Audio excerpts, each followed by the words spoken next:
Ignition sequence starts.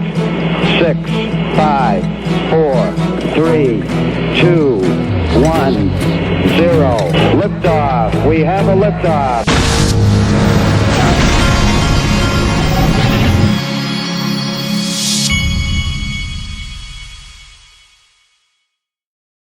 Hey everybody, this is the Digital Asset Investor, and according to Zero Hedge, everything is breaking, folks. I thought that tweet right there pretty much summarized how things have been looking across things today. This was from Crypto Whale. Breaking stocks and cryptocurrencies dropped sharply ahead of Fed's decision. Big tech earnings markets are waiting for the U.S. Federal Reserve decision at the end of its policy meeting at 2 p.m. Eastern time.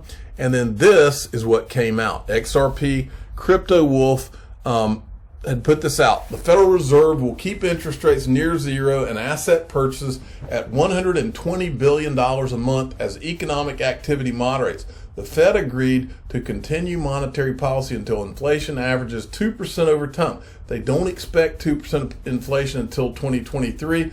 I think this is pretty predictable because, look, they can't do anything. They can't raise interest rates. They're in a box, and everybody knows it. Now for Jay Powell, who's just starting his press conference. Thanks to committed to achieving the monetary policy goals that Congress has given us, maximum employment and price stability. Since the beginning of the pandemic, we have taken forceful actions to provide relief and stability, to ensure that the recovery will be as strong as possible, and to limit lasting damage to the economy. Today, my colleagues on the FOMC and I kept interest rates near zero and maintained our sizable asset purchases.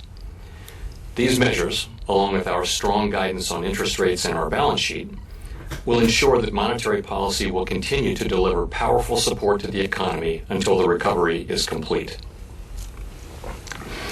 The path of the economy continues to depend significantly on the course of the virus. A resurgence in recent months in COVID-19 cases, hospitalizations, and deaths is causing great hardship for millions of Americans and is weighing on economic activity and job creation. Okay, I'm not going to show any more of that. I'll just say I feel sorry for him every time I hear him speak because he's in an impossible situation. This is your impossible situation. I literally believe that the United States, as well as many countries around the world, are going to have what I would call managed bankruptcies, because I don't think there's any way out of this. They can pretend all they want, but the U.S. economy is a complete disaster, and many of the economies around the world are complete disasters. And you have to wonder if the plan all along was just to bankrupt all these countries and roll things into the IMF. I think that's similar to what Jim Rickards had said in some of the videos I've covered from him over the last few months. Hey, Oseco Carmona, look at it. By the way, I've shown this before, but this is his baby. He said it was the newest member of the XRP Army, and he sent me this from the IMF. Financial markets look to be in good shape, but economic recovery is lagging. Some industry analysts say if investors reassess the economic outlook or doubt the effects of the policies to support the recovery, markets will fall. Do you think markets are headed for a fall? I'm in the yes category, 58%. By the way, I'm aware that some of you are having a problem where you're hearing my voice through one of your speakers. I ordered a microphone to fix that. Just bear with me for the next couple of days until I get that set up, and we should have that all fixed. Okay, wanted to show you this. Just in, Cryptic Poet. Ripple supporter ACI Worldwide selected to participate in Federal Reserve's pilot program for its upcoming real-time payments offering, the FedNow service. This is big. If you look right here, it says ACI also supports real-time schemes around the world, meaning that any bank can use real-time payment systems to support SWIFT, FIN, GPI, DLT with Ripple. How about them apples? Okay, moving along.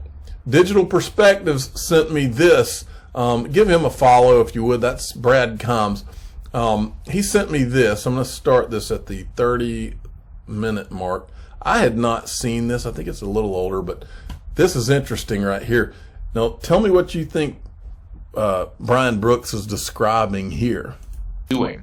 And so, again, I come back to the idea of that presents regulatory challenges. Now, there are a bunch of solutions that I've heard people talk about on this. One would be, imagine a world where there was a central government blockchain and all other chains sort of connected to it.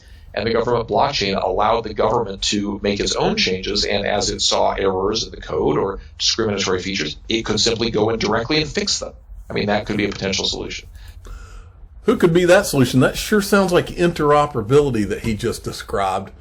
Wowzers. Okay, now I wanted to show you something that I've started to. One thing I'm pretty good at is I'm good at picking up on words and phrases that are becoming like a drum beat, almost like a plan. And one that I've picked up on is net zero. Okay, this is and the drum beat goes from World Economic Forum. It's BlackRock. I'll even show you where Ripple is in the game. The IMF, all of them, they get these terms and they run with them, and it's like a drum beat, and you know that there is there is an end game to it. I tell you what, I got people calling me off the hook, and I'm trying to finish this video. I'm almost done. Just bear with me here. Okay. So this is Mark Carney, and he's the first one that does it. One sec. Listen to, let me fast forward to here. And this can help tip the balance for those projects to come in. They also, these offsets can also be catalytic as part of helping the economics of absolutely essential breakthrough technologies that need to happen for us to ultimately get to net zero. All right, net zero. So remember who he is. He was with the Bank of England. All right. Ripple Partner Bank of England. Okay, then we have this. This is, I'm not going to play the video because there's music over it. I don't want to get a copyright strike. This is Jessica Tan from BlackRock, discusses the meaning of a net zero economy. And then here's another clip.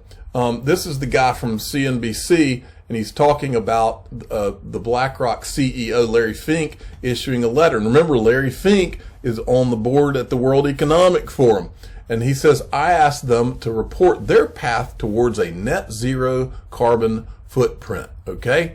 And then there's this, this is from BlackRock, or a Bloomberg thing, but it's a BlackRock about BlackRock. The net zero economy is arriving.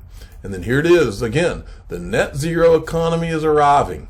And then here's President Biden's commitment to reaching net zero emissions by 2050.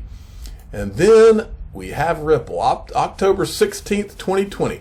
Learn more from Ripple's data science team about the efforts to reach carbon net zero in the newest Get Technical post.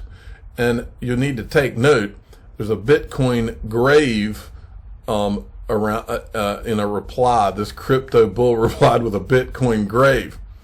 Bitcoin is the last place I would want to be when they finally start implementing some of these things. I can tell you that.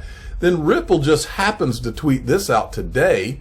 XRP, talking about this low amount of electricity that XRP consumes, and they use another word that's being used by World Economic Forum and all these different places. Sustainable. You hear it over and over. Sustainability, inclusiveness, net zero. These are phrases that are intentionally being used. They're a part of a larger plan. I am convinced of it.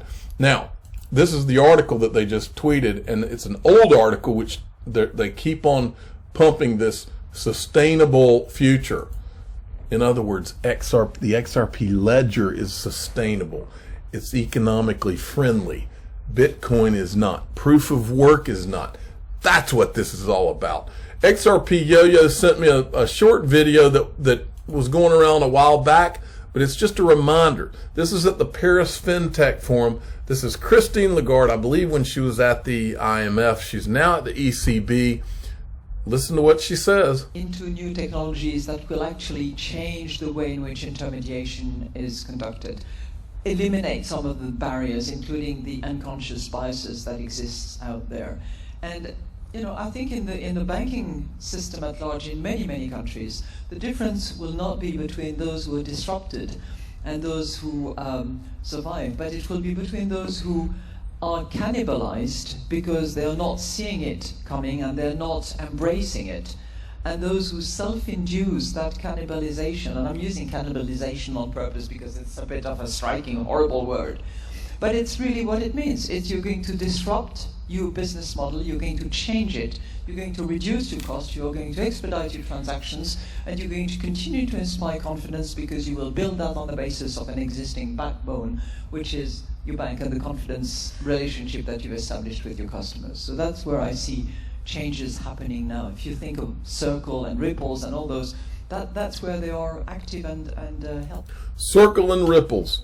I'm the digital asset investor. I'm not an investment advisor. This is for entertainment purposes only. Please subscribe, hit the like button, and tell your friends and family that net zero is the new thing. Thank you for listening.